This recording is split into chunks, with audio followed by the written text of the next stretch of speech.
Hey, what's going on, everybody? And thanks for joining us again. We're live.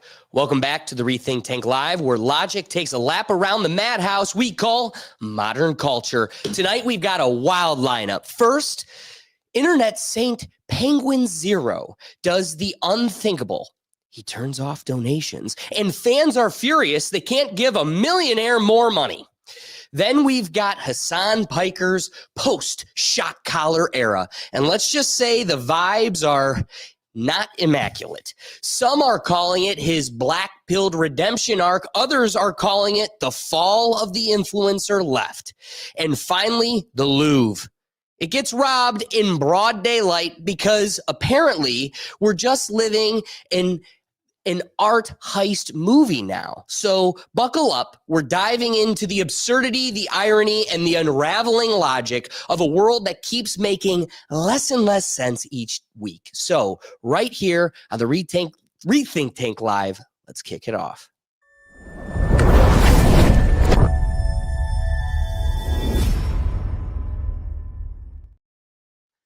Welcome to the age of internet saints. Did you think we'd be saying that?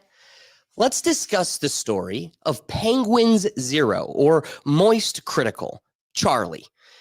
He's turning off his donations, and that really says something about the times we live in. Here's a guy who's made it.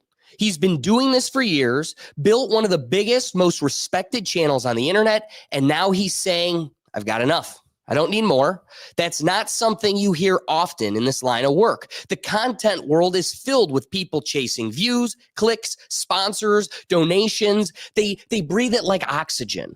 Let's be honest, this space attracts narcissist personalities. You have to be a little bit self-obsessed to stare into a camera every day and assume the world should listen to you. And yes, I say that as someone who's doing that exact thing right now, but what separates Charlie's move from the rest is that rare self-awareness, the understanding of when enough is enough. He's not trying to become the next tech billionaire or buy a rocket to Mars. In his video, he said something that really stuck with me, that he's already far beyond the point of financial comfort, and taking more would just feel greedy. That's not performative. That's humility. That's philosophy. That's a worldview that challenges the way our economy, our culture, even our moral compass is wired. Because what does it say about us that people are angry they can't give a rich guy more money? It's like the act of giving became more important than what it stood for. We've created a culture where wealth is the scoreboard of virtue, and the people saying, no, I'm good, are treated like they're doing something strange. So the question becomes, how do we get more people to think like this, to know when to stop chasing and start living? Because sure, those with endless ambition are often the ones driving innovation, progress, and industry, but they're also the ones burning everything out, our resources, workers, even themselves in the process.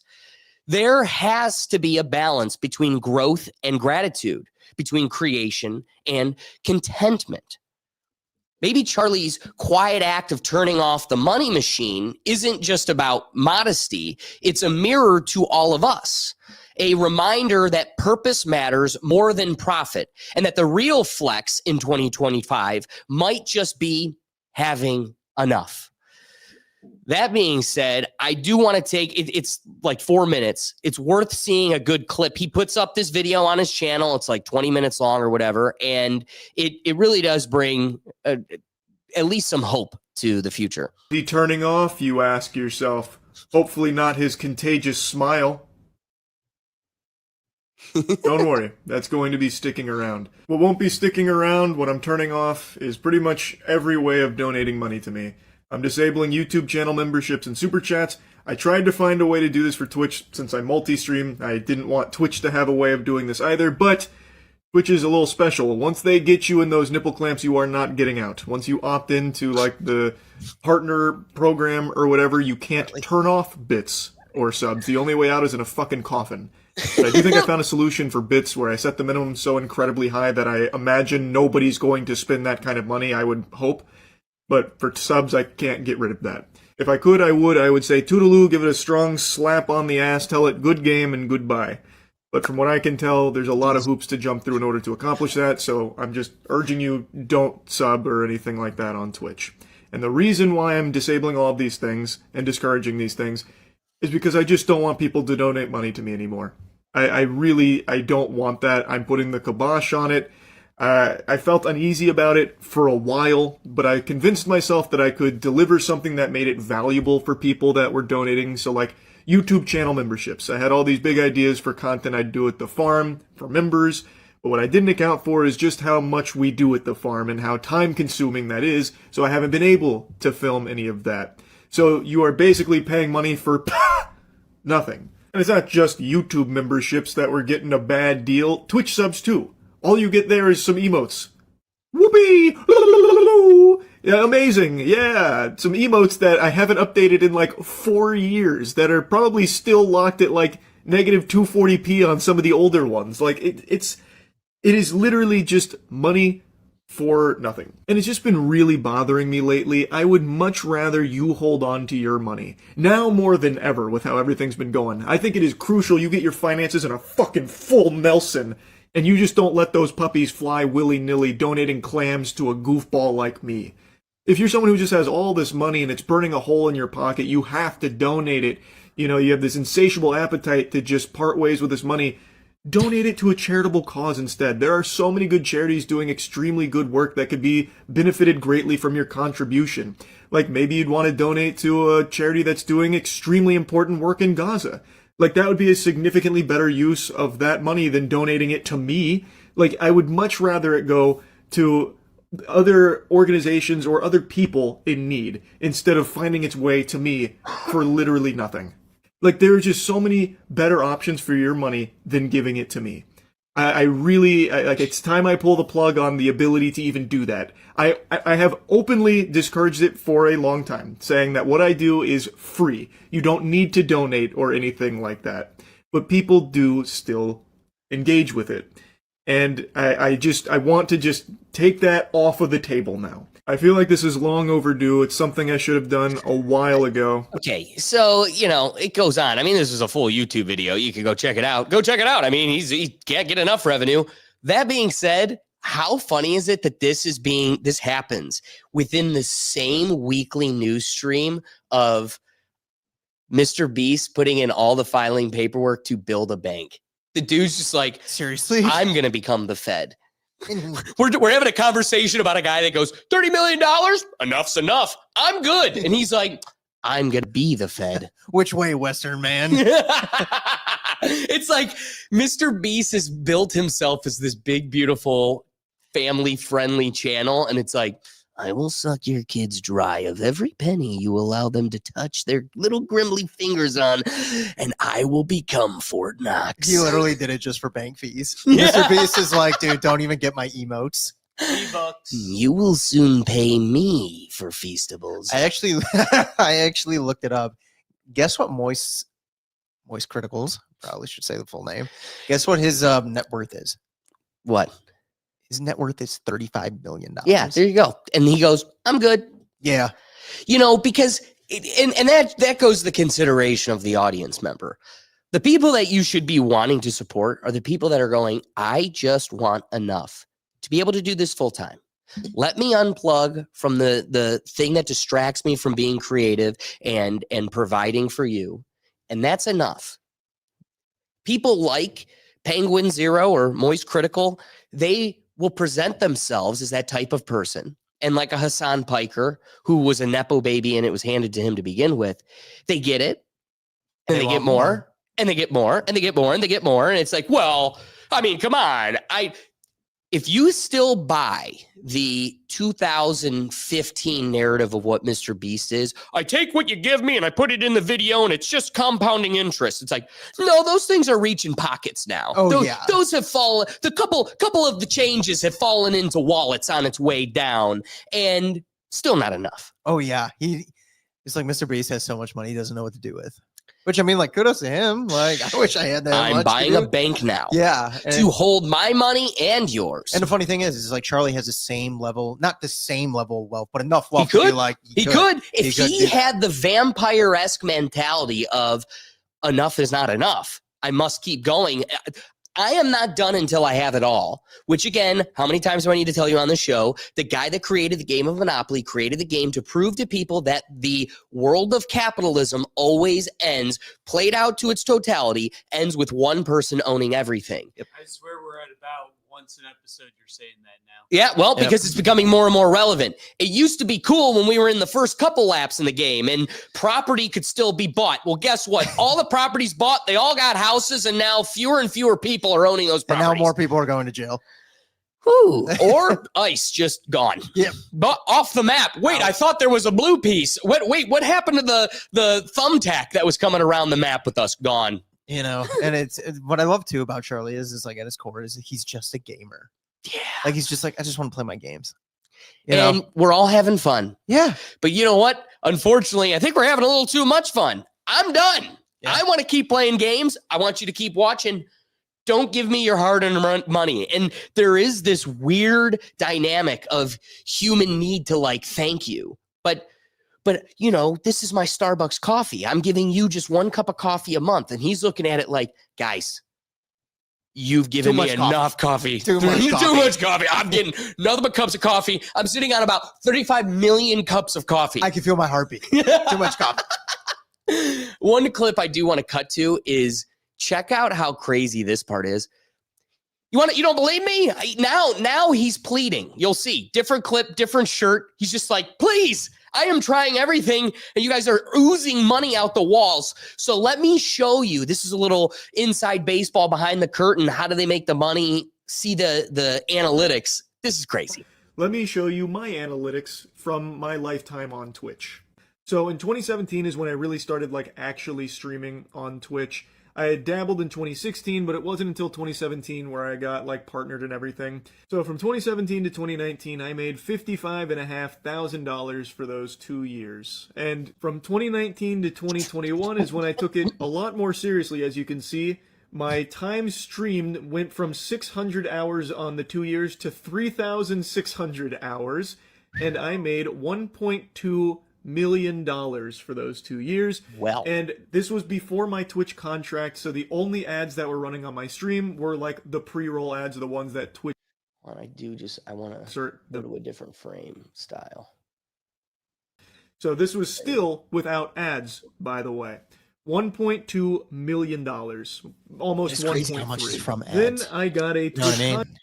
Right, not even donations, yeah, you know, mind like you. that ad revenue is crazy to the point where it's like he knows he's like, yeah, I'm still getting paid for this. I just And- don't need your money. Back to his first clip comment where he's just like, hence why Twitch won't let him turn it off. Oh, Like, yeah. Oh, you're not. Dude, Twitch is We've so, built you into something now. You don't get to turn your money off. It's so insanely greedy, and it's super funny too. He did it in the same week, like TwitchCon had like this huge incident. Did you hear about that? No. Oh my god, there was like, again, you go to TwitchCon, you can meet like the streamers, and some dude just like walked right up to this female streamer. Yes. and, like groped her. Pokimane. Yeah, Okay. no, it wasn't Can Pokimane. we talk? She looks like Pokimane, but it's not Pokimane. Oh, I thought it was Her her. name's like Emmy Rue or something like it. She looks just like Pokimane, Oh, I thought but that's who it it's was. not, and it's like literally walks right up to her, no security whatsoever, and it's like Twitch is so greedy, and it's kind of ironic. In the same week, probably one of their biggest streamers is like, stop giving me money.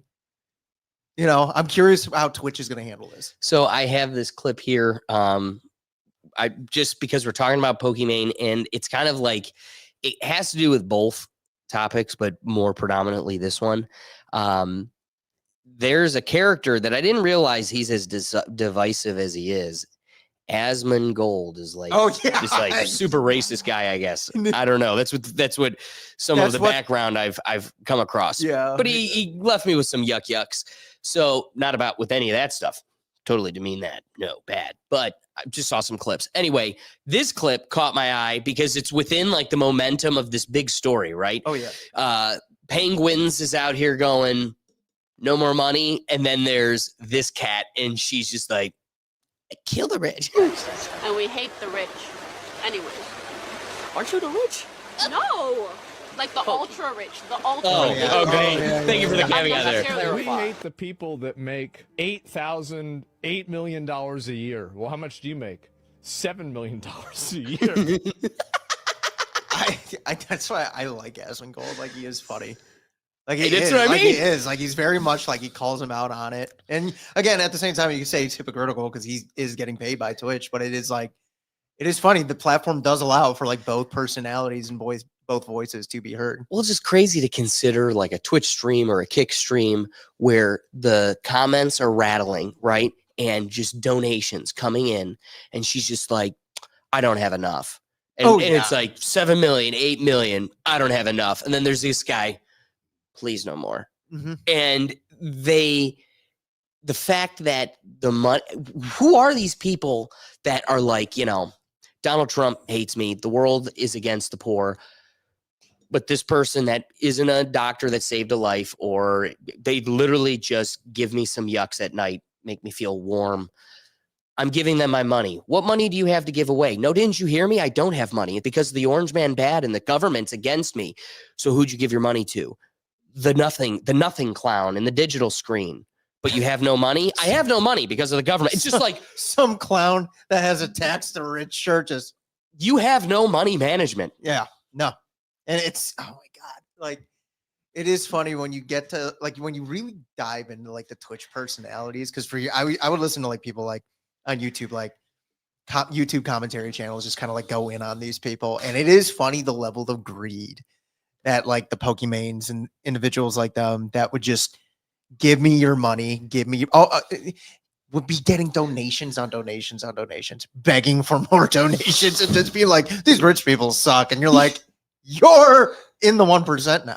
It really makes you wonder, do you really want a hive of people like that support you? Because it's like when I want more money, they don't like me. When I say I have enough, they get mad. It's like there's really no pleasing you. I think the hive's always perpetually Well, angry. that's the funny thing too, is it's like, to go off your point, it's like, would I want that? It's like, no, but like if I'm like an individual like Charlie, it's like, yes, because it's like he's just a gamer.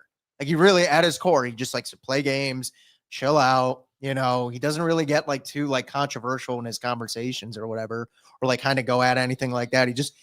He's very much like if PewDiePie was like kind of like started now before like the early stages of YouTube, where it was like, Really? PewDiePie? yes, The one that dressed like a Nazi or whatever he did? taken way out of proportion. That whole thing was taken incredibly out of proportion. PewDiePie at his core is just a gamer.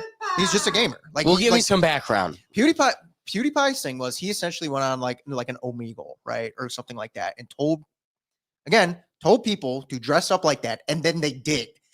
So then the news outlets got it, and they're like, he dressed up like that, and he like did the Nazi salutes, and it's like, yeah, all these people have like they've made a controversial statement, but it's like at his core, what's PewDiePie? He's just a gamer. He's just a gamer. Like that was his whole channel. Like, he wasn't like Pokemains or the Hassans where they're like saying all this stuff. It's like, no, this is the Minecraft guy.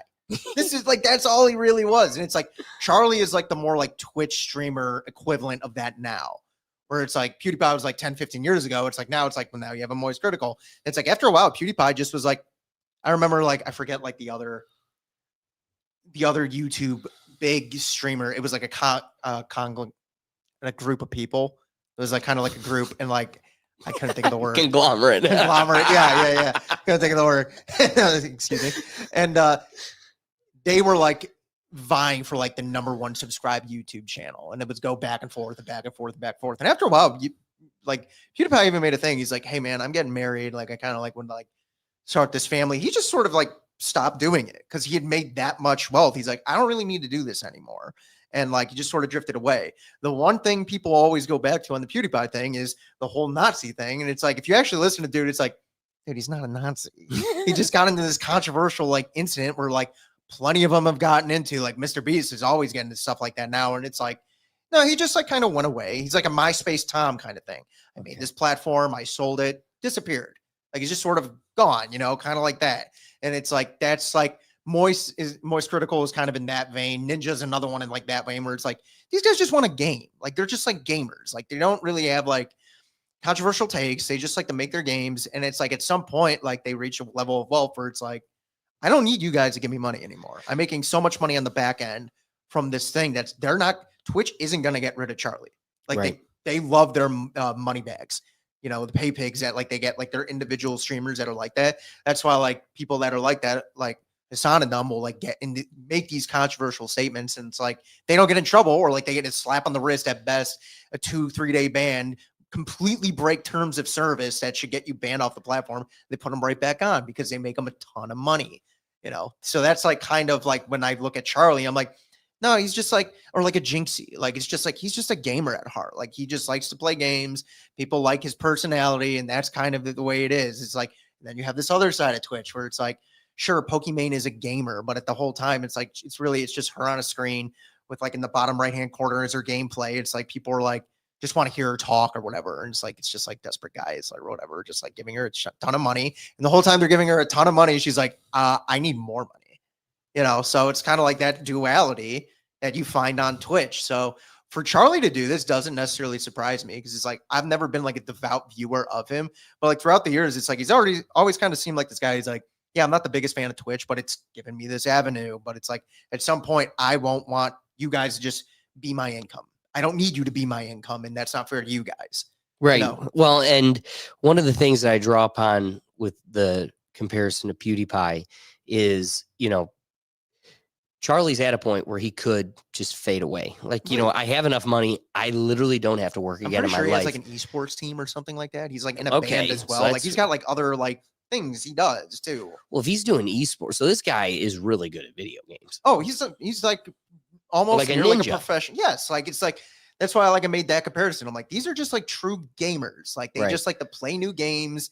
Kind of like that. So, and then you have and you see the same thing with Ninja. So what I was going to draw upon is that you've got these guys where once you've made the money, there's literally no reason to go to work. Mm-hmm. You don't have to work. And fortunately for them, and that was part of the clip, it just goes on for so long. But one of the things he's like, streaming is not a job. This is not a job. Like, I'm not doing a thing. And you have given me the ability to do this for the rest of my life, but I'm not doing a job. So don't pay me like I am. It's one of those, you've gotten there. You've reached the finish line. You've achieved the goal to where you don't have to work for the rest of your life. And he's like, all right. If you have a wife and kids, it's easy then for that to become like, yeah, no, I'm done and I don't have to work. That's what I'm going to go do. And you're seeing Charlie doesn't have that. Mm-hmm. Clearly with the money, it could. He's choosing. He's not living it. I think now that he's reached this point where donations are off, you're probably going to see a life pivot where it's like, all right, now let's start exploring outside the digital realm and just developing that personal life. Ninja was that. Yes. I mean, you could see the dude hit pinnacle. He reached Lollapalooza. This is a music festival where people have traveled all over the world to go see some of the most famous bands, but stop over into my tent and watch me play Fortnite. Yep. That's the pinnacle. And I think also once you reach there, you get a peek behind the veil, something that we explore in other topics. You see the system's crooked, devilish, and waiting to prey upon you. And if you've got millions of dollars, I don't need it. I'm literally just going to go home and play Fortnite. Exactly. Like I don't need a Diddy party. I'm sure you dabble, you see it for what it is. I bid you adieu. Ninja has totally become that. And it is funny. He's slowly growing his hair back ever since. We'll get there. That's the next topic. We're pretty much there. But Hassan's electrocution of his dog has brought like classic Ninja back. Oh, yeah. And the clips have been incredible. Dang it, I should have included some of them for this episode. But now it's the same moment. He's growing his hair back and everybody's just waiting for him to dye his hair. This dude's just playing. Yeah. Like he's not living. Someone like Silent Destroyer. That's someone that we work with. He's now a kick partner. That's a job, dude. Yeah. Oh, yeah. He is grinding daily, and he is not driving the Bentley. These people are. And on top of that, not to cut you off, but it's like Silent's a streamer that's actually like out in the world. Mhm. Whereas a lot of these other ones that are like daily streamer, like daily kick streamers that are like a Pokimane or Hassan, it's like they're just like at their desk with like a Good camera point. on. You know what I mean? It's like What is that? Like, why did though? Like, maybe because a they're viewed as, minor like, political. detour is like a reflection on for a streamer. Is that like? I would think Silent has the opportunity for way more unique interactions with strangers, the environment, food, the whole nine. He's living life, but also they're falling in love with that experience much less than they are the heartthrobs falling in love with Hassan. Right. No. Like I'm logging in every day just to watch this man rant. I love his ideas and I find him attractive. Pokimane, there are sleuths throwing money there simply because she's my digital girlfriend. Exactly. No. And is that the route you should take as a streamer? Where it's like, no, don't go anywhere beyond your desk. Make them fall in love with you. Or is it more advantageous? Because I'm sorry, I can't find myself sitting there watching someone else live life for 8 hours. But if I were to, it's surely not going to be a angry Nepo baby from Turkey. It's going to be Silent Destroyer going and living life. Right. It's like, again, Twitch gives you a bunch of avenues to be certain types of streamers, right? And it's like you have Charlie, who's a gamer, you have Silent, who's like literally just an on the walk, on the move streamer. Then you have Hassan. Hassan's viewed as like a political streamer, more so. Sure, he'll like game and stuff, and Pokimane will do the same thing. But it's like, like for instance, Pokimane, what did she really start with? She was a gamer. Like she was a gamer, and then it just sort of evolved in this thing where it's like she's focusing more on her looks. She'll do more like cosplay, and like people are tuning in for that more so than her actual gaming gameplay. Whereas like you have like your ninjas, your Tim the Tatmans, your Nick Mercs, Charlie, where it's like, I don't know, we want to watch these guys play games because they're good at games and they're entertaining, like they're a personality. And then Hassan is he's the political streamer. Notice it's like but it's like for them, they just have to sit there. You could look up like people, like YouTube commentators kind of roasting Hassan for his streaming. Because like a lot of times, like, again, it's like what Ricky and I, when Ricky's topic last week off the wheel about like Hassan has like these groupies that are like people, like streamers like him that are like, just sit at your desk, talk, and they're his groupies because they don't stream when Hassan's streaming because they know that the viewers that are watching them are going to go to Hassan. So when Hassan gets on, they get off. So they have like a schedule based around when Hassan is streaming. So they'll know like, okay, this is a good time to get on. Wow. Because they don't want like, personally, in my opinion, they don't want the ego drop of seeing their numbers go from like, 5,000 viewers to like 500 because the 4,500 went to go watch Hassan, you know, and it's less money then. So like but like Hassan will like boost them up, you know, that's their job. Right. You know, it's like, I could look at like a Pokimane shirt. It's like, do I like her content? Obviously not, but it's like, I can see why people would be interested.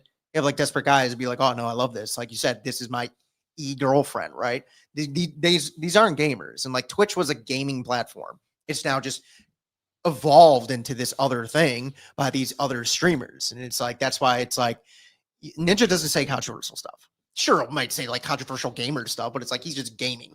Like Hassan's like going on there saying like America deserved, you know, a certain date that happened in time and stuff like that, and not getting in any trouble. You know, I remember one of his Frogan, and the only reason why I remember her is because she looks like Jabba the Hutt. That's not a joke. That's not making fun of her. She actually looks like Jabba the Hutt. She said, she's like, I want all the American soldiers. I hope they all get PTSD. Like, she's like, I don't feel bad. She's like, I won't feel bad. And she's like laughing as she's eating like her DoorDash Chipotle. That's the stream. Like, that's what she's doing on stream. There's nothing else. She's just talking into a mic like this. And then the instant Hassan comes on, she dips, gets off because they all want to watch Hassan. So these two topics kind of bleed into each other. And this was an element that I was going to include in the Hassan story, but it's a perfect element to piggyback off of your point you raised. Have you seen this recent controversy with DoorDash? This DoorDash story with this girl from TikTok, this DoorDasher? Yes. I actually just saw that today. It's funny you mentioned that. So we've got this story where a girl is delivering DoorDash. The door is barely ajar. She is given strict instructions in the DoorDash to just leave it at the door, take a picture, and leave. Which is what you usually do. The taking picture thing is what you do, but it was saying just leave it at the front door. I'm not going to come to the door. That was a thing. She sees through the crack that the guy has passed out asleep on his couch, and I'm sparing the viewers. He is literally pants at his ankles. Like, he's in a shirt, pants are at his ankles, totally bottomless. He's on the couch in his living room. Probably was doing that. Probably. Might have been. Also, could have just he definitely just passed out. Yeah, man was sleeping. She, you know what? I don't want to go any further. Here's the story. It's a man's world. I'm the victim. This DoorDash situation is absolutely insane. For the employed watching, yesterday a woman went viral after posting about a DoorDash delivery she made. She claimed that she was sexually assaulted and even recorded the entire thing. Her delivery instructions were to leave the food on the porch. And when she got there, she noticed that the front door was slightly cracked open. So she pushed the door all the way open, looked to her left, and saw a dude asleep on the couch without pants on. So what does she do? She pulls out her phone, records him, and accuses him of sexual assault. And you can literally see right here the gears turning in her head on how she's gonna spin this. Bro was literally asleep in his own house, minding his own business. Like, what did he do? Did he airdrop the sexual assault? Did he sexually assault you via Bluetooth or some other wireless connection? Did it look like he was dreaming about sexually assaulting you, while he was fast asleep? I mean, the only thing this guy was trying to take advantage of was an extra REM cycle, right? Like, you went out of your way to try to ruin someone's life for taking a nap. Now, she didn't just film a naked dude in the comforts of his own home, fast asleep, minding his own business, and then post that without his consent, but she also included his name and his address. Now, DoorDash caught wind of this whole thing and promptly fired her, which led her to make an emotionally charged video. They just punished me for posting about my Crazy eyes. sexual assault. They just fired me. Why you- I'm the victim. No, you're not. You opened the door of a stranger's home. That's trespassing, allegedly. You filmed him on private property and distributed it without his consent, and then doxed him on the internet. That's a serious privacy violation, allegedly. And you falsely accused him of a crime, which is a misdemeanor and also defamation, allegedly. In trying to play the victim in the hopes of a mere crumb of internet clout, you tried to ruin this guy's life and ironically ended up ruining your own. And for the dude, I mean, this is the easiest lawsuit ever. I think I could win this case, and my legal experience comes from watching Better Call Saul. And I truly hope that he sues your ass into an oblivion, because here's the real tragedy. Every time someone makes a false accusation of sexual assault, which unfortunately happens way too often, it makes it harder for the real victims of sexual assault to be believed. It makes the people that actually had to suffer through something traumatic look like a boy who cried wolf situation because of people like you. And not only that, these false accusations, it ruins a guy's life who literally does nothing wrong. So shame on you, not just for what you did to that guy, but for what you did to every person who actually had to suffer through the thing that you faked for a couple of likes. That report was brought to you by Todd Naylor. I. Brother of Josh. I definitely not going to the World Series. Oops. But the interesting element to this is the whole internet has come to this guy's defense. The doxing of the name, the address, like here's the thing. That dude woke up from a nap trending. Seriously. And the other element to it is, if he was awake and acting out, right? Like, let's be real. What I mean by that is severe assault. Oh, yes. A unconscious human, like, it's one of those, why don't you come to his help? What if he's drowning in his vomit right there? And you just Breaking Bad, you just you're outside, you're on his patio. I feel assaulted, and choking. It's literally a Breaking Bad Jesse just situation on the couch, and you're just like, but I'm a victim. Hit the like and subscribe for more. Oh my God, it's like Walt watching Jane. Yes. Oh my God. Imagine if he pulled the phone out and was like, these dumbasses Look at it. won't put down the tar. Look at it. We gotta cook. We gotta cook. You know, oh my God. What an idiot. So here's the problem. I've seen the video. That's a problem. It's kind of like the Charlie Kirk thing. Like the whole time I'm having this talk with you folks, that's in my head. Oh yeah. I'm seeing, here's what's crazy. The fact that it was just like cracked, and then the video, like in this video that Todd provides, you see the moment of when she's walking away, doors closed behind her, and she's like, what am I going to do here? I'm going to make this a moment. And she turns around, and now like the clip that gets cut out, the clip you'll go to Twitter and find is where it picks up there. Door is now wide open. Like imagine a front door open to its entirety along the wall now. And you just see right into this guy's living room, naked on his couch. I don't know if you've seen my house, big window in the front wall, like in front of the house. I have a hard time seeing if there's really curtains blocking him. So there's elements here. It's like if you're indecently exposed to the point where they could see you through the window of your front door, like, dude, that is in many ways like a consideration of indecent exposure. If it could be seen from public spaces, especially clearly. If it's hard to tell by the angle, if your drapes are closed and literally you think your door's closed, but it didn't close all the way. And now because of the air, the latch kind of just pushed it out. So it's just ajar. And you think the drapes are closed, the front door's closed, my wife's away, and I'm getting DoorDash and I'm drunk. Like, now's the time. Then you know what? I think you're a victim of the circumstance. Like you thought you were private. But if you in any way created a situation where like my window's open, she could have walked up at any time, like that's a pig. His window's open and he sees her pull up. And before he sees her pulls up, he's just at the window like. That's what I mean. But that's okay. But it all starts and ends with he was asleep. Yo, Like totally unconscious. You're just like, this guy right here. And he's just. Dude, seriously, he woke up, checked his DraftKings, and was like, why is everyone texting me? Why does everybody want to talk to me? Everybody's so judgmental. Everybody is. I thought it was bigger. Big shoes. What the heck? This girl doxed me. Oh my God. That's And the she crazy. photo edited? This is crazy. That's the craziest part is too. The doxing. That is insane. No, what's beautiful is this played out in no way like you thought. Oh yeah, no. In no way did you expect to be the punchline. The other guys that go the way you thought it did. Didn't think so. Yeah, I'm disappointed.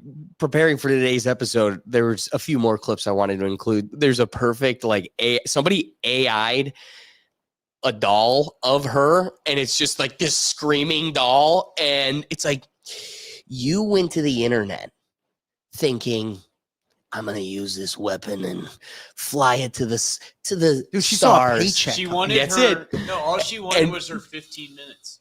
That's And all. guess what? The internet. What do we say every time? Undefeated. Undefeated. You're not Undefeated. winning. You're not winning. You're never beating the internet, man. And I hope that's the lesson taken from this. It's a beautiful world we live in when the internet does make the right choice. Like the people on the internet make the right choice. Guy wakes up every day doing his dream, just playing video games. Checks his fidelity. He's got his $35 million. Hey guys, please no more money. Yep. This girl scraping by, barely got the $5 for the tank of gas in her DoorDash tool. DoorDash, you're fired. You got no money. Internet hates you. Meme. Don't chase the clout. Let the clout chase I you. kind of want to find her TikTok to see if she's still making. Oh no. videos. I will tell you, dude. Just to see, just the crazy eyes go. There's in on it more. something beautiful to Deshaun Watson might have $300 million. But he's Deshaun. but every post for the rest of his life will have comments turned off. There's something awesome too. I'm scrolling on TikTok. I get, ooh, hype beast. He's about to throw a ball within the Berea confine, training facility.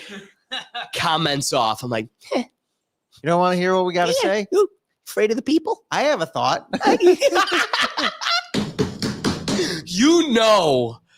The first 3 minutes of those comment sections before he learned to turn them off, fire. Eviscerated. Just every time he looks, and now he's just like, turn him off. Oh my God. There's something to that. Like, It I love you either chase the clout or let the clout chase you. The scary part is when you succeed at the point at which it's chasing you, you've done the thing. There's no turning this baby off. Think of like these streamers and the one we're gonna get to soon, like Hassan. Like he has mods that like moderate like his chat, so like you can't say certain words, and if you do, you get banned, even after you've already given him money. Yeah. Yeah. Yeah, good guys.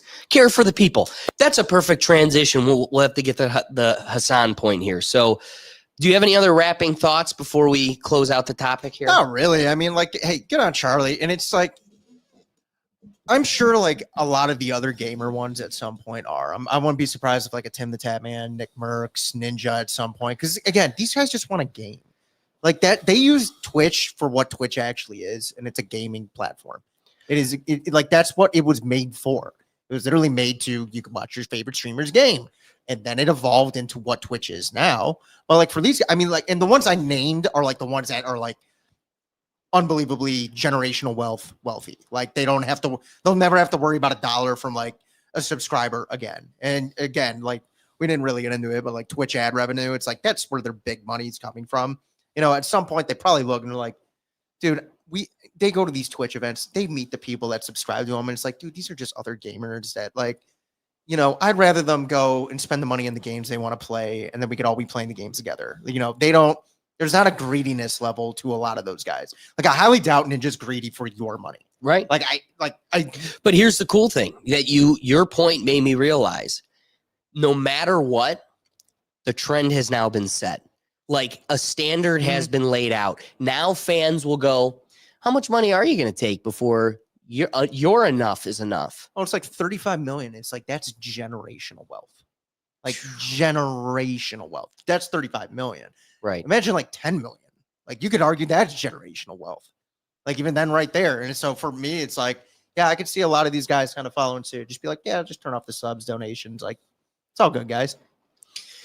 When you really step back from it all, the story isn't just about one YouTuber turning off donations. It's about a shift in values that we desperately need.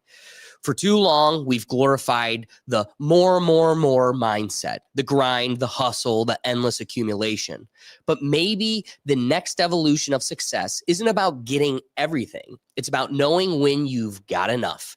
Charlie didn't make a statement with words. He made it with restraint. And that's the rare aspect in this era built on excess. If more creators, more business leaders, and honestly, more of us in general adopted that mindset, maybe we'd start seeing a healthier kind of ambition, not one that consumes, but one that contributes. Maybe the real takeaway here is that the richest thing a person can have isn't more money, it's peace with what they already have. Now let's click this baby over to a topic I couldn't be more excited to just start slinging. This is a cat that I try to avoid discussing as much as possible because he really isn't worth our time. It's a degree of evil that is rarely met. And I'm glad we'll get to address this vile human's existence one time and get out. Well, it's before you start. It's like you brought up narcissism in the last one. It's like I couldn't think of the bigger epitome on the entire platform of Twitch than who we're about to discuss. So let's talk about the absolute circus that is post-shot collar Hassan Piker, because this one's been something to watch. The internet still hasn't recovered from the whole dog shot collar fiasco. And for those of you that aren't familiar with what that is, Hassan Piker was doing a stream where his poor dog stepped just mildly from its safe zone, and he reached for the shock collar and zapped his dog. All of America's much more consequential violence, okay? It's the same reason as to why America, Kaya, please just fucking go, just stop. Jesus Christ, what are you doing? You're being such a baby. Oh. It's just... So where Hassan got You're cooked in making this her moment was the constant gaslighting then of his fans. So he gets called out, hey, you shock collared your dog. You zapped your dog. No, the dog just yipped. Then it became, well, no, the dog got its claw caught. Well, yes, I'm using a collar, but it just vibrates. It's not the electrical kind. Yeah, it's the kind that's the electrical kind, but I had that part turned off. It was just the vibration. It's like, dude, now you've gotten to the point where your severe lack of accountability has you under a microscope. You clearly are not going to be able to survive. And instead of just apologizing and taking accountability like a normal adult, Hassan did what Hassan always does. He doubled down, gaslit the entire internet, and somehow tried to make himself the victim of his own mess. And now it's spiraled into something he can't control. You can see it all over his streams. He's jaded, angry, and proclaiming that he's black-pilled. Translation, he's over it. He hates everyone, and he's done pretending to be a good guy. That's just rich coming from a guy who built his brand being the loudest voice for the left. So he quotes, this is someone who's made millions preaching empathy, compassion, and progress, and now he's raging at the very people who put him there because they dared to call him out for electrocuting his dog on camera. But that's what happens when your entire personality is built on outrage. You eventually turn it on yourself. Hassan is a textbook Nepo baby who lucked into a platform, weaponized it against conservatives, and then watched that weapon boomerang right back at him. And honestly, it's kind of poetic because for years, he spewed hate towards anyone who disagreed with him, cheering for the downfall of people who didn't share his worldview. Now he's in the crosshairs of this weapon that he's created, and both sides of the aisle are watching him crumble. You can only play the martyr for so long before people stop buying it. In the end, maybe this is the monster he created. The same internet outrage machine that made him famous, now tearing him apart piece by piece. And for once, it's not conservatives doing it. It's his own people. The same people he told to go out and eat the rich are finally realizing he's been dining at the same table all along. Before we really get into the topic, though, you gotta watch Hassan's crash out. This is him proclaiming from the stars, I am black-pilled and I hate you all. Sick and tired of it. Oh, wait, nope. This is just him being sick and gross. We'll get to that. Can't stand any of you dumb in this goddamn chat. Oh my God, I hate the left. I hate liberalism. I hate everything that's going on every single day of the goddamn week. I hate my life. I hate streaming. I hate socialism. I hate every single person who thinks that the peak of activism is just being the most annoying, holier than thou, the most ultimately woke leftist. It's just, you did it. You did it. You have unlocked the nihilism within me, okay? I am black-pilled. Nothing will ever get better. We are never going to make it out. We can't even have a normal, non-hostile goddamn conversation on any of these issues. Everybody just simply wants to chirp into the wind because they have no power, and they recognize their utter powerlessness in the face of unjustifiable constructs that we exist under. And the best possible thing you can do is just be goddamn annoying, okay? Oh, God. Oh.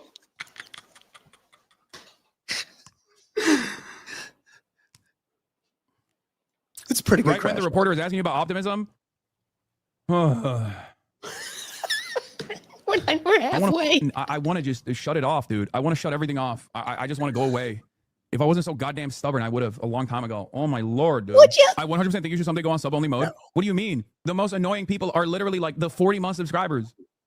The person that caused me to spiral just now is Hidejo Offliner or whatever. 3.5 years. And that is like a routine nuisance and an offliner in this community. Okay? He is a consistent voice of nuisance. Okay? What are you talking about? The people that actually brick me, the people that actually cause me to fucking spiral out of control are always the people that have been in this community for years who never shut the fuck up. I have banned him before. Like you? It's literally just like, I'm not even singling him out. He's just one example. But this happens all the fucking time, bro. But you Anyway. did single him out. One of the worst aspects of like this kind of gathering online is that I think people don't behave like this in the real world. That's unironically what I was talking about. That's why I have so much hope for the future of America when I'm out in the streets, right?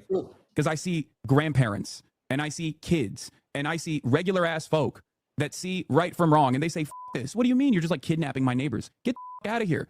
And they protest. And that gives me confidence. And then when I go back to the internet and I get yelled at by a bunch of screenager iPad babies who are 38 years old, who think that the most like radical socialist position is to constantly chirp in a Twitch streamer's chat and hyper scrutinize everything and then like refuse to understand like broader points. He talks like Refuse an to be open-minded. auctioneer. Then I'm blackpilled again. It's virtually Anyone else impossible. get that? Well, it is not to be sped up. blackpilled if you're online all the Oh, time. okay. Everything that we do here is so bad. It's so bad. I was gonna say he's a quick. He could switch to auctioneer very fast then. He'd be sweating. Before he Yeah, started, go ahead. as a Hassan despiser for years, God, that was music to my ears. That was a beautiful. That was a rant. beautiful thing on the internet. It's still undefeated. You didn't win that round, Hassan. Well, you know, I don't want to get lost in videos, but I do have one more clip to piggyback off of this point I want to make, which is in his screaming at his computer, where now the dog is fortunately hidden behind the media we're trying to distract you with, of me, of course. I'm playing a video of me. And Which, not to cut you off, let's give the dog its true name, Justice for Kaya. yeah, Because that's where I'm Kaya. at. Kaya. Poor Kaya is a prisoner of this It Holocaust. is the most famous dog in the country. Yeah, boy, pretty dog. That's good. It's a good pup. It's a hot dog. Anyway, we were sitting there covering the evil dog that won't stay in its zone with more videos of me. Enjoy me. And he screams, "We can't have a normal, non-hostile conversation." I couldn't imagine why that is. Is it because Nepo Baby from Turkey spent all of his career talking like this? I'm sick and tired of it. Left wingers, liberals, you need to be showing your That's a different opponent's look. guts on there, okay? You need to be gutting them. You need to be shanking these motherfuckers and letting their intestines just ride on Good stage. guy. What the Good fuck guy. is this shit, man? Slice them up. Slice them and dice them. What the fuck is this? You cannot have a bigger layup. You could not have had a bigger layup than a horrible candidate like Herschel Walker. Sure, he was prepared Herschel very well. Walker. And Herschel It's Walker Herschel actually had Walker, a a football good player. 874 Bellevue. I love this is him doxing a political figure that he doesn't like, and this is how they get them out of politics. Driver, I'm gonna kill you with my AR-15. Like that's the type of messages they were leaving in this dude's office, and he's resigning. Like he's literally, this is his last term. So I Woo! think that people They are cheer. a lot more radical. It's hurt poor people that they can afford housing in Berkeley. I don't know how that works. My understanding is that the property owners who have properties there choose just not to rent it at all. Yeah, kill As a them. result. Kill those motherfuckers and murder those motherfuckers in the street. Let the streets soak in their red capitalist bloods, dude. So I inquire, why can't we have normal, non-hostile? I'm totally behooved. It's great that it ends up being the shocked collar of the dog that gets him canceled. Considering, yeah, I mean, he's had this rhetoric for years now. Like years. Literally, you could probably go back a decade. When he probably, even when he was on the Young Turks, to being off the Young Turks and being a full-time streamer, him having this very violent rhetoric consistently pointing at one Forever. political direction. And And for this to be the moment is kind of sad in a way because the situation sucks as is. But like the fact that it took this moment, you talk about a guy, the level of narcissism, thinking that I could just double down on this and get away with it. Yeah. You know, like this will blow over and it's just not going away. So let me ask you this. Do you think he survives this moment? Yes, ultimately, yes, I do. I like a lot. Like, look at Jimmy Kimmel. Jimmy Kimmel survived it, and like he's now back to like completely. I really don't think Jimmy came anywhere near as egregious as like. No, I don't either. What But Hassan you is. hurt an animal, that's the worst thing you can do to most people, either side of the party. You hurt an animal, that gets everybody fired up, and then the people that get really fired up, I don't people think you don't want to mess with. I like Doug's point. He can look at these liberals that pay him $5 a day and say, I effing hate liberals. And they're like, I'm still going to give him a cup of coffee tomorrow. And that's the thing. Yeah. But the dog thing, especially people that are adverse to him, so like people of the right more than anybody, that will meme him to oblivion, I think. And that's the thing. We really need the people to continuously meme this. Like we can't like for Don't let people it in the go. middle, especially on the right. If I'm an individual on the right, like I know Ethan Klein's going to eat this up forever. Ethan hope so. Klein is number one op. He's going to. He's number one op. He is never going to let the dog thing go, ever. But it's like for people on his side, I mean, they're such sheep. Like I know at some point they'll get past it. The clips again, Fortnite mirrors. Now we've got Scooby-Doo in Fortnite, and you just got Ninja. Ruh-roh, Draggy. Dude, it was gold. Yeah. And he just keeps doing it. And again, this is the video game streamer who probably didn't comment again on it. Yeah, literally, he stays out of all this business. And you just hear, Because it's like Don't I have that? No, funny is not the right word. It's funny what's happening to Hassan. The situation itself isn't funny, but what happening to Hassan is funny because it's one of those things where it's like, yeah, great. Yeah, thank you for fixing that. Nothing about what happened to the dog is funny. Yeah, what he did isn't funny. For you to ignore, like that's like me it's like me slapping you in the middle of a restaurant and just being like, I didn't do that. Right, exactly. That's a no big I deal. can't like gaslight you. Why into would you not ever doing do that to the dog? Dog. Yeah, Why would you exactly. ever do that? It's like I can't like gaslight like it didn't happen. And that's the thing with like Hassan. It's like Hassan, he felt like his audience would cultivate him enough and like be like, oh no, he didn't actually do that. Which is funny. Those distractors that I mentioned in the last topic, dude, they went on a campaign then the following days after that. Oh, dude, like it wasn't. That's not actually what happened. And Hassan contacted them and told him to say like a certain narrative, and a few of them kind of screwed it up. And people are like, see, he had to have contacted them because like the one's like, oh, I've been there, I've seen the collar, and she was like, I mean, yeah, it's a shot collar, but he got rid of the prongs. And people are like, oh, he said it wasn't a shot collar. Like they couldn't keep the story straight. So it's like that's how you know, like it's a complete gaslight campaign. Wow, it's super funny. I wish I had the name. Like one of them's like Denims, one of them's name's Casey Tron, and then like you have like his clones underneath him that were all saying the whole same thing. And they always do. Hassan's number one thing is when something controversial happens to him. Aside from this one, because this one's bad, he can't get past this one. This is the one he can't crack, and now he can't crack. But the ones before, he'll always do the typical. Whether you're on the left or right, you're hardcore political. Like, dude, why are we complaining about this? There's a literal genocide going on. And it's like, nothing we could do to fix that. Why did you shock your dog? Right. Like, it just comes back to that whole thing.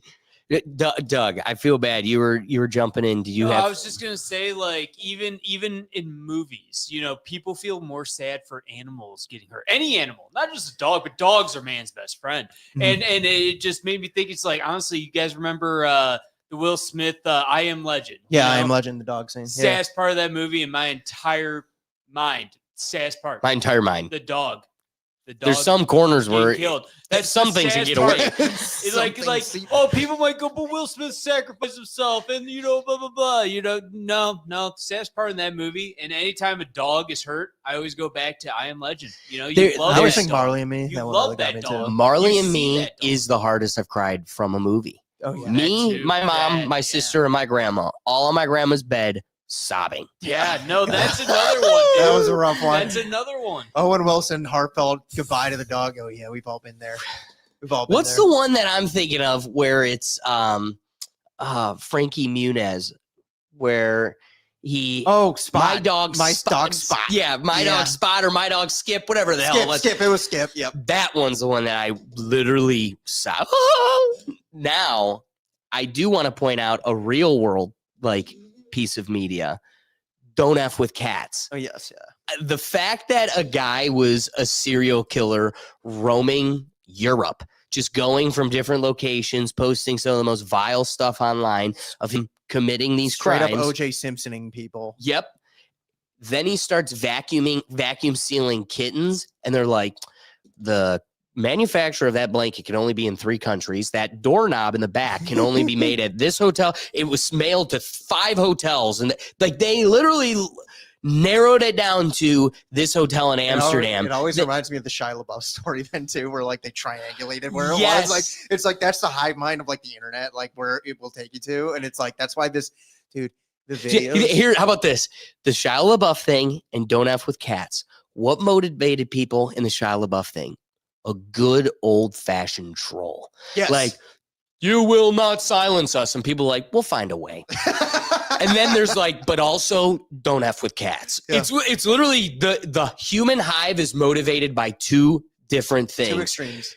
Animals, the heart for animals, and skibbity toilet, brain rot, Yeah. he's and ha-has. How petty can we be? And don't you touch that dog?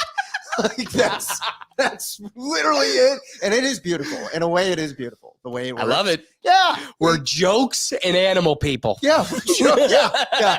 Hey, it's not. Hey, we're principled. That's it. The best way to describe us.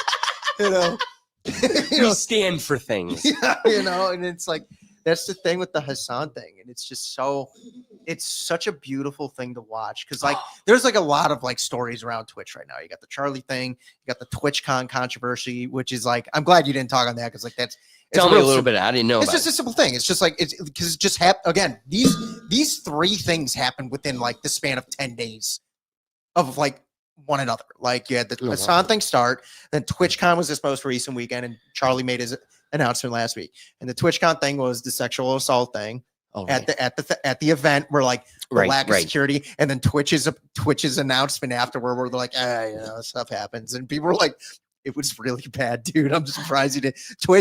Twitch is having a rough week. saw the clip. I saw the clip where this like really large man like overhugged the streamer. Oh, he went in for a kiss. Like that was it. You're right. He, like completely tried to kiss her, and held on to her. And Twitch's like statement afterwards was like, sometimes things happen. Like it was so bad.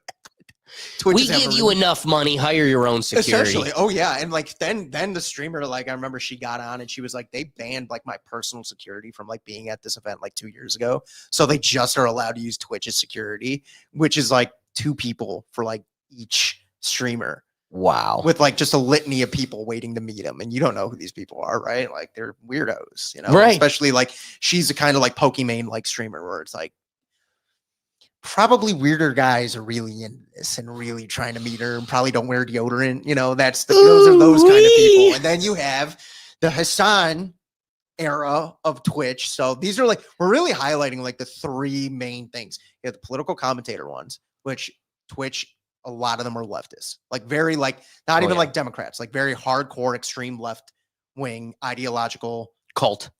Yeah, the cult like ones. And then Asmongold is more of like he's like the one that's like kind of like the right one where it's more, and he just like points out like the hypocrisy, you know, and he's just like some grungy, like dirty guy in like his basement or something. Like if you actually see his like setup, you'd be like, dude, you're probably worth a couple $1 million. You could probably pay someone to clean your house. Like it's disgusting. Like he lives like he's got like cockroaches like in his house. Oh yeah, that's a whole thing with Asmongold. You know, I always used to get him and Charlie mixed up for some reason because like they both kind of like live a grungy life. Live a grungy life. By those clips, he looked a little, you know, but like moist as well. Asmongold, like there's literally clips you can see cockroaches in the background. You're like, oh yeah, that's where you live. That's your living, and he's probably worth $10 million. It's bizarre. Wow. And then you have the gamers, like the true just gamers, and it's so funny how like they all had a comment. Together this week. Come together on this Hassan thing, which makes it even better that Fortnite did drop the Scooby-Doo pack because like it's just like, oh yeah, like oh yeah. Like it's so, and for Hassan, it's like this feels like justice in a way because Yes. he really has said some of the most heinously like violent rhetoric. That's what I mean. For like literally, like I mean, you guys listen to the clips, but like that's just like 3 of them. Like one of his first most famous ones was him literally going on camera and saying, he's like, dude, I don't care. America deserved 9/11. He's like, Yeah, I all those remember people that. deserve 9/11. And it's just like, That's when he was on the Young Turks. Yes. He was representing a huge political faction within the political sphere and the Democratic Party. I'm pretty sure that's like really when he started streaming on Twitch while he was still a part of the Young Turks. Like, Right, that was right. before he really became like just the full-time streamer. And that was like a decade ago now. And it's like, it's only, his rhetoric is only increased. And he really has cultivated this audience where it's like I remember he did the podcast with Ethan Klein, which in hindsight was the dumbest career move. Ethan Klein, who I'm also not a fan of. I don't really like Ethan. Like he's kind of like been a back and forth. He's getting better in recent years, but like for a while there, like he was really like, he felt like he was like another Hassan. And it's like his wife is like Israeli and she's like part of the IDF or like was in the IDF at like one point or another. And it's just like that podcast did not last long because, and then Hassan's people, like his cultivated audience, dude, this stuff they've done to Ethan Klein. I'm like, dude, they had their baby, right? Ethan and his wife had their first child and they called like Child Protective Services saying like his house is like littered with diarrhea and stuff, like a bad, safe environment. And CPS literally went to his house and almost took his kid. They didn't take his kid because they went to his house and it's like, he's a millionaire. This house is clean as hell. Like, what are we talking about? That's how like weaponize his audience. He could get his audience to be. Right. And so again, when you're screaming at the top of your lungs, go gut these people to an audience that's weaponized like this, you know, in the lieu of a Charlie Kirk incident, it's like maybe just being forced out of the limelight and being lost in obscurity is just about the best sentence that can come your way, because this only results in something worse. And when you're screaming in your black pill, I just want to go away. It's like, dude, Penguinz0 has $35 million. He just walked away. No one's making you log in every day to be berated for being sick for electrocuting your dog. You're choosing to do that because more than the money, which you don't need, because you'll never be able to pull up your Twitch numbers and impress a show like the Rethink Tank, like Penguinz0 did, because half of your bank that you brag about and wear a man purse around your chest is bought for by your uncle. Like you're a nobody nothing Nepo baby. I don't think this segment can scream that enough. You have severe political relevance. You use it in one of the most sick and dangerous ways, and you've done nothing to earn that platform. And you're still screaming into the microphone, I just want to go away. I hate you all, and I don't want to be doing this. And the guy who's doing it for fun is like, please, just let me do this and you not give me money. Yeah. And that's what I mean. It's like, that's where you really see the divide and the kind of different types of streamers that Twitch really highlights. And it's like, yeah, no. Like the true gamer ones, it's like, they just, these are your typical, we all know them. They just like to play video games 24/7. And Hassan, I remember once said, like, he's like, dude, you guys don't understand how difficult of a job I actually have. And it's like, dude, every day you sit in your room and just talking to a camera. And then you'll have the hardest thing is keeping your dog in one corner. Yeah. And literally like the gamer streamers, they'll go on and be like, you're like, dude, I have like, this isn't even a job. Like, this isn't a job. Like, this is like, you can't even comprehend an actual job. Like, this is what I do, you know? So it really is like, when you mentioned the word in your introduction, like narcissism, it's like, you're really seeing like the narcissistic side of Twitch completely be like just highlighted right now and be like, this is what it is. Like, this is exactly the lengths that they think they could go to and get away with doing something as, again, it's awful what he did. But like at the end of the day, it's like he shocked the dog. And there's literal hours of compilations of him promoting violence to his audience on other people. Well, and part of your rant is people don't act like this in the real world. Exactly. You know, I go to a protest and there's grandpas and kids and they're all speaking the cult doctrine and we're all a bunch of homies. And he's like, people don't act like this in the real world. Then you give me a story where he weaponizes his audience and truly affects an op, a joke, your streamers. This isn't Iran versus Afghanistan. This is Hassan and Ethan Klein. This isn't serious, but I will weaponize my people to a point where they're trying to take your kid. That's very real world. A guy that does not speak any of our ideological truths, but resonated with us in a way that we can appreciate he's moderate and seeking truth, gets killed in broad daylight in front of everybody for the whole world to see. Homeboy, this is very real world. Yeah. I don't know what fictional reality you're lost in. The ones and zeros you think is your matrix ain't it, bro. And when you unplug, there's just a couple barrels waiting for you. And I remember like the day after Charlie Kirk's assassination, Hassan did like an article with Variety talking about like the leftist ideologically streamer that he is, saying like, we don't promote the violence that like Charlie was really pushing. And it's like, dude, like, find me a clip like this. Thank you. Let's put the cherry on top like that.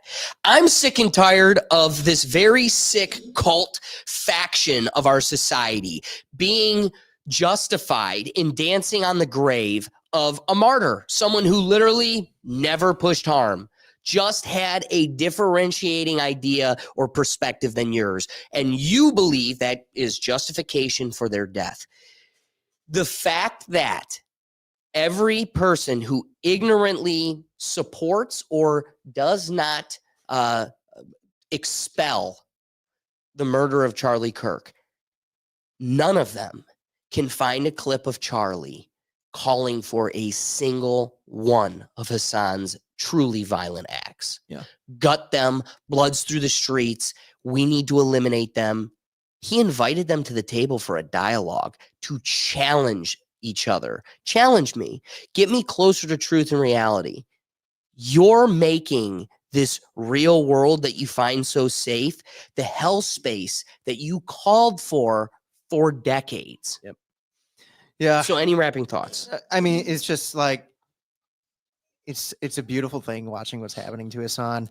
I don't know what the long-term effects will be for him, unfortunately, just based on what his audience is.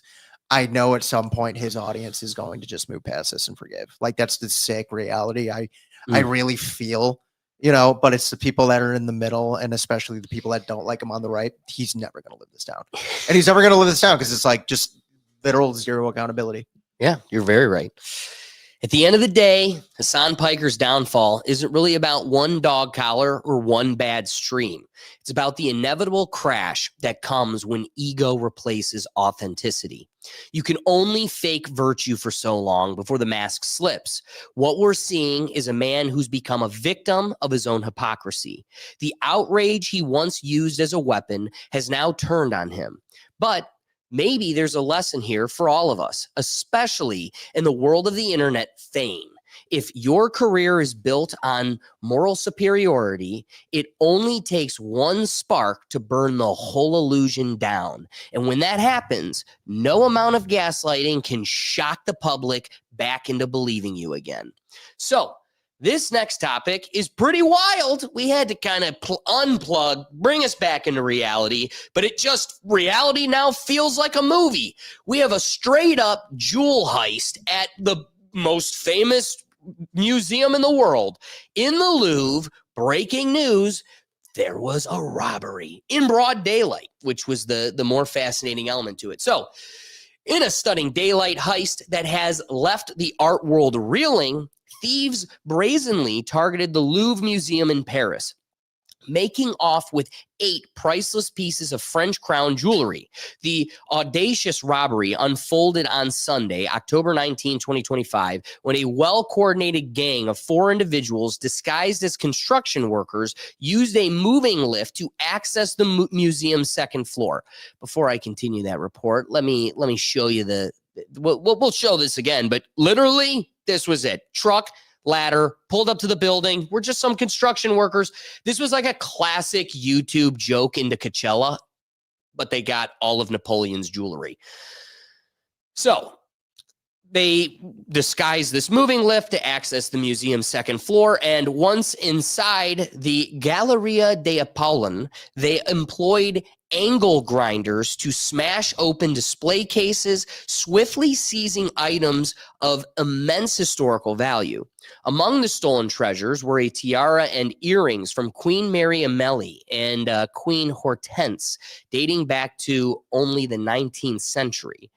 The thieves escaped with equally those that escaped, these thieves, were equally calculated. They descended using the same lift and fled the scene on motorbikes, all within a span of just 7 minutes. Authorities have since recovered a damaged crown believed to be the Empress Eugene's, which was abandoned during the getaway. They just couldn't keep that one. Nah, well, like that's slippery. 6'7", 6'7". In a twist that has added to the intrigue, some have speculated that the stolen jewelry might be fake, suggesting a possible insurance scam. However, these claims still seem to remain unsubstantiated, and no concrete evidence have emerged to support such theories. The French government has confirmed that the items were not insured, and as national museums like the Louvre operate under self-insurance policies due to high premiums and low claim rates. So that only puts the nail on that conspiracy. The heist has raised serious questions about museums' security protocols. A recent report revealed significant gaps in surveillance coverage, with certain wings of the museum, including the Sully and Richelieu wings, having only partial camera coverage. In response, the French government has pledged to enhance security measures, including the potential placement of police station within the museum's premises. Just increase that police state. Literally, I think Brigitte Macron just did this whole psyop just so she could have more cops in the museum. Whew, conspiracy. Alleged. Even the Cleveland Museum of Art has like Cleveland cops stationed there, man. Hey, we care about our shit more. As investigations continue, the stolen jewels remain at large, and authorities are urging the public to come forward with any information that might aid in their recovery. The theft not only represents a significant financial loss, but also a profound cultural blow, as these artifacts are irreplaceable symbols of France's rich heritage. French. Yeah, exactly. Take it with a grain of salt. So again, this is a fun picture. Like straight up, pulled it up to the Louvre, ran right in. What's funny is like National Treasure was like, I'm gonna go through the glass pyramid, and they're like bulletproof glass that he uses to deflect the bullets and then unlock it. They're like, I'm just gonna go to the building. He probably walked outside. He's like, it's right there. Yeah, honestly, I don't like the security at the Louvre, you would think being one of the most famous museums would be better than that. So did they. So this is the case that was robbed during the heist. This is just, a video of the case. It's like Timmy Turner's dad. He's like, this is where I had my trophy from Dinkelberg. If I had one. If I had Napoleon's necklace, it'd go right here. So, pretty good. New York Post reported this next clip I'm going to play shows where the thieves swiped the priceless jewels. I'm going to be frank and real with you. I don't see where. Maybe you can help me. Shows where the thieves swiped the priceless jewels. Is this showing just like a museum passer-goer buyer that just filmed the case before it was stolen? I was under the impression I'm going to see somebody swipe it, and I see nothing. It's a most recent video of the exhibit before they were stolen. I think so. That's what I'm thinking. That's what I'm assuming. I was hoping they'd have like a security camera and the guy would have like a fake mustache or something. It is sad that this just happened a day ago, because if we had like 2 or 3 more days, I know I'd have more media to share for this. And the thing that I want to see more than anything is like, first, let me show you a clip here. So where'd it go? I got to pull it up here. There's a Sarah the Explorer a girl who went to the Louvre that day. They were there bright and early. She is right for the rope drop to run to the Mona Lisa so they could, like, I don't know if you've seen the Mona Lisa. Oh, it's insane. It's this big. It's like this Oh, tiny I've heard little it's a little picture, thing, yeah. and it's just like Mecca. You ever see all the Arabs trying to swarm their way to touch the block in Mecca? Yeah. Just the swarm of Europeans and Chinese trying to get as close as they can to catch a picture of the Mona Lisa. So I'm not going to point out that she's Chinese, but here's this girl that's trying to catch the rope drop to the Mona Lisa, and her date got a little derailed on her way. We can get rid of the music.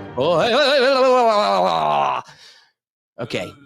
Boo. Boo, Wendy. StreamYard. Boo, Wendy. So this is her rushing, and we're getting there. Dude, I'd be sprinting. And then something got derailed. Look at, she literally gets to it, and then they're like, cut it. Nope, everybody's going home. And now there's a giant corral of, how do you know the thieves aren't one of them? Right? Probably the security They camera. corralled me out. Yeah, that's a fair point. Probably the security. So Like, couldn't be any let's of these circle people. back to that. That's what I was going to get to. So here's like, a passer. This is just a museum goer.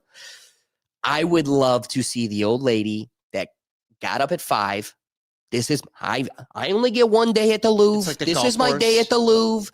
It's like, what's the golf course in no. the States that like you have to like book it out like years in advance? Like and you Pebble go- Beach or something. Yeah. It's like that's for like the Louvre. Like this is the one day I waited 3 years to get here. Yes. No, but Alex, you bring up, it's like, how do you not know one of those people that aren't the ones that stole it? It's like Inside Job. Remember that movie? Yeah. Remember? Yeah. So I just want to see, because like, again, let me play it again. Here is the New York Times clip.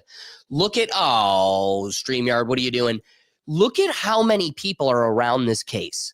So the whole perimeter of this case is surrounded. You've got 30-year-old girl, a couple kids, old folk, and then just mass construction workers. Well, that's the thing. Takes the jewels, sprints out, and if I could get a clip of the old, as she's clutching her pearls, not literally because the construction worker has them, but she's clutching her pearls like, oh my God, in heaven's He like looks at her name. real quick. He's like, "You want to try it on?" It'd be like, oh my stars. Those are Napoleons. Dude, I know. I don't care if it was an inside job or not. This is funny. It is funny. Maybe it's because they're French. I No, don't know. That's Oh, it is. absolutely what it Trust me, if they took the Constitution, we'd be totally different here. Oh, different reaction. Declaration of Indo what? They did the what? They where's Nicolas Cage? Yeah, Even though the French aided our independence, just want to throw that out there. I do want to, if we're throwing things out there, Doug, people may have gotten slighted by the fact that I pointed out Chinese people go to the Louvre. Going back to like episode 4 of the Rethink Tank podcast, I'd like to just reiterate the fact that the Louvre has to put signs up in Chinese throughout the Louvre. No pooping on the floor. I thought you were gonna say no, Because touchy. that's just that's what they do. That's what they do. They just drop trowel, let it go. And it's like, no. In this land, we have things for that, places for that. Toilet. Go to the They have 2 signs. One in Chinese, don't poop, and the other one in English, no touchy. yeah, because every American's like, stop. Mona Lisa's right there. Some guy. Gotcha. Mm. And they're both boys. Mm. It's good. Hey, you got any It's rapid good. thoughts for us? They got robbed. I want more footage. I would I love to do- see more footage and be like, it's the wet bandits. I do love, or I wish they had anonymous masks. That's very French. I do wish, dude, Some guy in a think Guy you Fawkes mentioned- mask. I think you mentioned there's no security camera in that ward or something. That was one of the first things you mentioned when it came to the security. Dude, I would have loved to see the video of that, them getting up there and cutting open this case, because that case You see one of them is point at the camera, like it's bulletproof. right there. Like it's no one's up here. I've got It's a right there. hunch we're never going to see the footage because of how absurdly easy it was. Well, I imagine you've got 4 guys with a ladder. They walked right up to the glass. Old lady, he's like, shh, crashes it right out the window. 7 minutes. Shortest movie you've ever seen. Oh, that's so great that it was that quick too. It Yeah, was they like said in they and out. used And that's the thing. It's like, I bet you it was like a former worker or something. You got to know where the things are at. I'm telling you, Cameras, sensors. Like, I understand, like, it's funny, like, you show the image, but it's like, there's no way to. 7 guys just walked up there and they're like, I bet you the stuff's right there. You know, like, it's like they had to know. I like, say we just pull up a ladder and whatever's in the room, it's ours.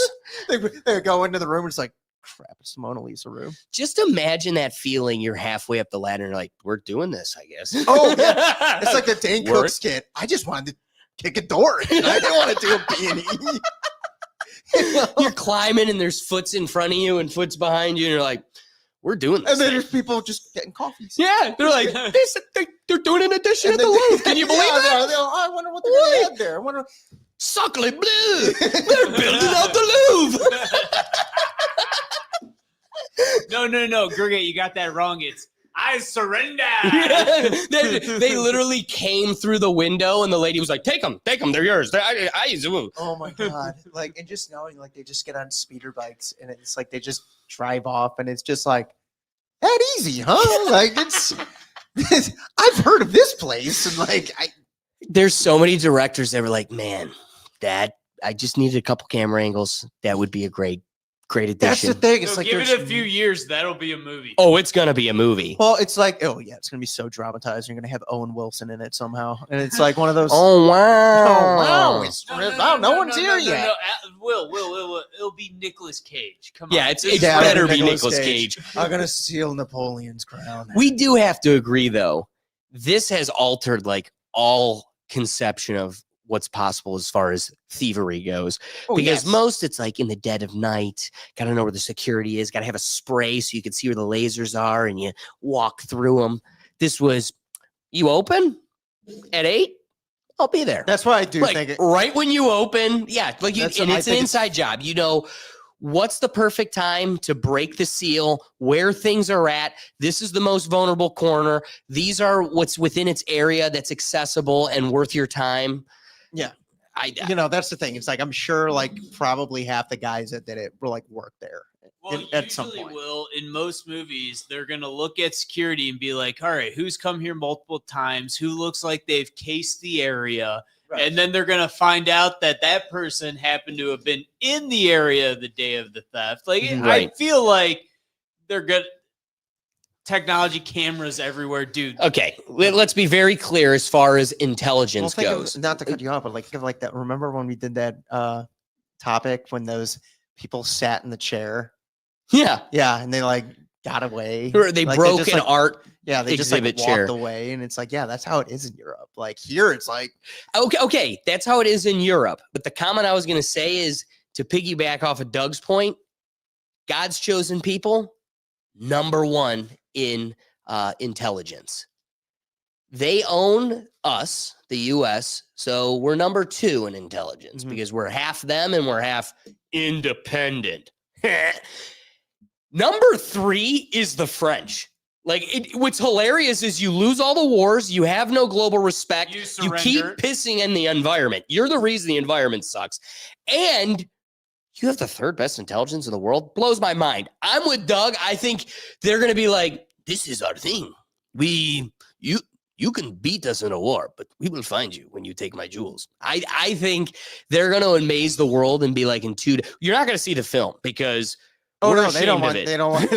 Yeah, we're not seeing none of this. They don't want to see them doing like the gritty. And like, He's got the crown on and the strike a pose, and then he climbs back down the ladder and speeds off by all these people. No, they're not going to want us to see that. But it's a beautiful thing knowing that, like, how like kind of cool of a concept this is. And again, I'm not like promoting to go out and like be a thief or whatever. The But like, take does not promote. yeah, we're not promoting this, but it's one of those things where it's unless like, they're French, and then we still don't promote it. but it's just like knowing like, oh my God, you know how ashamed they are that like former workers like did this. Because again, it's like, I highly doubt people were right up against the glass when they did this. They probably knew they're like, this section is still like closed off to the public. We can get in, get out now. And then people probably walked up like 20 minutes later and like, where are these things? And it's like, like well, it is funny. I want to end with a Mark Norman joke. So here's the video that shows Mark Norman. It's harder to get deodorant at CVS. Like, that's perfect because it's so good. True. It's so good. These were fun topics. Oh, this was perfect. So as far as wrapping thoughts go, at the end of the day, this isn't just a story about stolen jewels. It's a stark reminder that even the most iconic institutions are vulnerable. The Louvre isn't just a museum. It's a symbol of history, culture, and human achievement. And yet, a few determined individuals were able to expose cracks in its security in broad daylight. Whether the jewelry was real, fake, or part of some insurance angle, the fact remains the heist has captured the world's attention and focused us to confront how we protect the treasures that define us.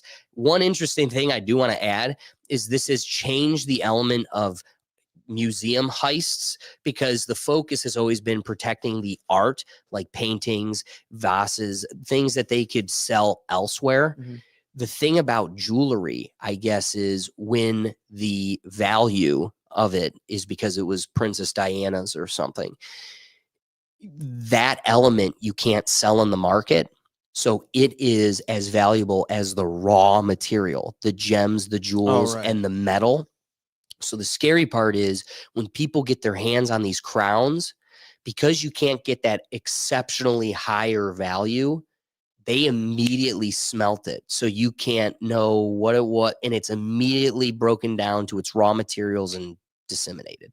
So this is a scarier element because they've never really considered or had to focus on that protection because the money really isn't in that crown as much as it is in the Mona Lisa. Again, it's what makes it priceless. Bingo. Yeah. Bingo. So for France, for the art world, and for all of us, this is a wake-up call. History isn't just something we hang on walls. It's something we have to actively safeguard. So we're at the end of our episode here where we like to go to the wheel of topics. Doug, if you could click me over. The whole purpose of the wheel of topics is to get you involved. We appreciate everybody that heads on over to the Neuro Gym. It's free. Become a member and just head on over to the Neuro Gym, our free thought forum where you can be a part of the dialogue, converse with us directly, join the community of all of our rethinkers, and then drop out. And come over here and add some topic ideas for topics, segments, games you'd like to see us end the show with. So let's get to our wheel. Let's see what we're going to be ending our episode with today.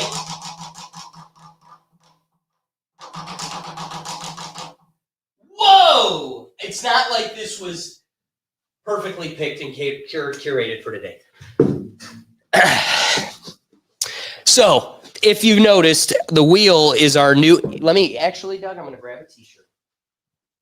Yeah. We have new apparel, some new merch for this new chapter. The current chapter is our rebellion fighting for the moderate position. So, if you stand fighting for just having a safe space for moderate people and bringing people together and fighting against the cult mentality and maybe if you like 21 Pilots too, that's kind of an arching theme with this. So I was able to have a little bit of excitement that came from last week. There's a producer named Paul Meany. If you flip over any of these 21 Pilot albums and you see a lot of the songs by Tyler Joseph is also accompanied by a name, Paul Meany. He is a co-producer on a lot of the songs, especially coming from Trench and to present. He's been a major pillar in a lot of those. So I got excited. As life does, it lets you down a little bit too. I saw a video of a guy that's huge and worth millions of dollars on TikTok that was totally flopping. 2 comments, no likes. And I'm a giant 21 Pilots fan. So I went to the comments and I said, please can I please interview you? And he put me to the test. He wanted to see if maybe I'm even worth his time. So he then goes, oh, I don't like how small that is. He then goes, let's see. Ask me a great question right here. I said, how do you translate emotion into sound without relying on lyrics? Signed, a fan trying to make it out of the shadow realm. He goes, well done. Good question. Let's chat. So I really was hoping for this opportunity to connect with him. Of course, it had to be a situation. I couldn't just have an interview. I couldn't just, put together my own media. It had to be something that he was able to leapfrog his own TikTok with. So one of the cool aspects is the broadcast was literally titled Interview with Alexander. So that was pretty exciting. But he's 50 years old and doesn't understand TikTok. And an unfortunate reality is that he had the ability for co-collaborators who can request to join his live. He had that turned off. So then he was stuck in a live and scratching his head. I can't get him in. All he had to do was end the live and start a new one where I could join. He's flirting with the idea that we'll revisit this and hopefully I'll get an interview in the future. However, what we will close today's episode off with is it wasn't a user submission and it's kind of cheating, but I have my bias and I wanted this little bit of, Jojo Siwa. Who's your dream guest on your podcast? Well, my dream guest on my podcast is talking to 21 Pilots. And this was about the closest I got to it. So here's a clip from his live where I wasn't able to actually interview him, but he did directly engage with me, but even more so my question. And I thought the answer was really exciting and a fun way to end the episode. Yeah, I'm trying this for the first time. What the hell? I've wanted to say hello to everyone who's starting to assemble here at TikTok. And we'll open up a forum. I would love to be able to do an interview. I just got a random comment from a guy who's like, let's do an interview. I was like, all right, well, that sounds fun. It gives me an excuse to do a TikTok live. Let's try it out. I need to start trying it out somehow. So we'll do it next time. So now when I get that collaborator feature unlocked, then we will dive into it. But before I accepted to do an interview with this guy, Alexander, I had him, if you read through the comments of the post I had right before this, I said, ask me a great question. You want to do an interview? Let's hear a question. And I was testing him, and he asked a good question. And I will reiterate his question, and I'll start with it. I'll give you a little answer because I have an analogy for it. The question was, how do you create feeling and emotions within music that has no lyrics? So if you do not, of course, in my old band and even on my new album, I love messing with instrumental ideas. Sometimes an instrumental idea is as far as an idea needs to go for me. And I look at lyrics and the different components of songs in a very special way. So obviously songs that we like, let's boil it down to the most common thing that we all share on why we like a song, which is simply because of the way it makes us feel. I feel like that's ground zero of being attracted to any song.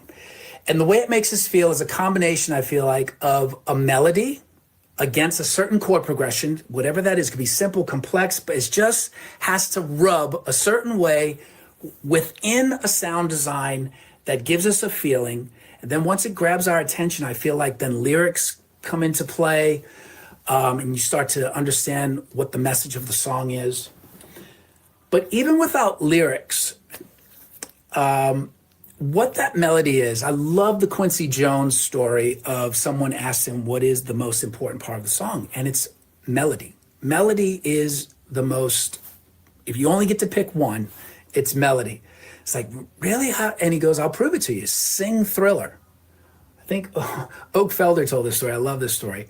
And the guy went, because it's Thriller, Thriller nights, and jump, jump, jump, jump, jump, jump, jump, jump, jump. Like no one knows the lyrics to that. Is one of the biggest songs in the world. And it's just that melody that carries it so much. And when I talk to artists about song components, especially when you're trying to figure out what's improvable, what why is a song not finished? I use this analogy for song components. Here's my analogy. It's like a movie. All right. So within a movie, most important part is the story. I think you got to have story. That's ground zero. Once you have story and characters that go with that story, then you need actors, right? You hire good actors, you cast the play, and then in the end, you film it. Then you have your cinematography, how you tell the story.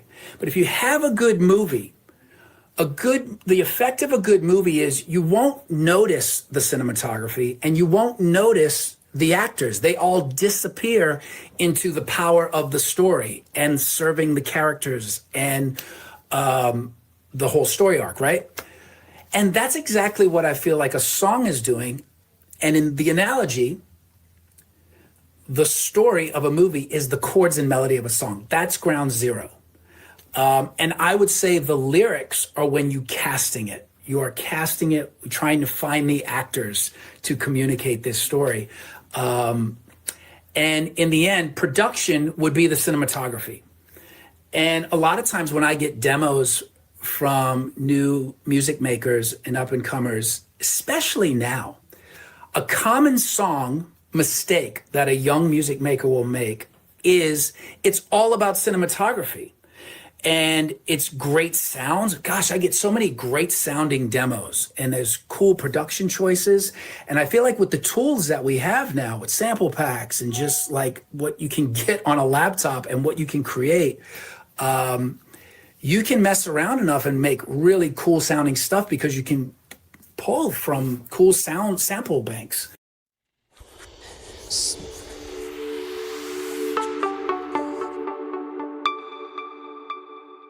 So it was real cool getting to have a little moment there with a dream opportunity, right?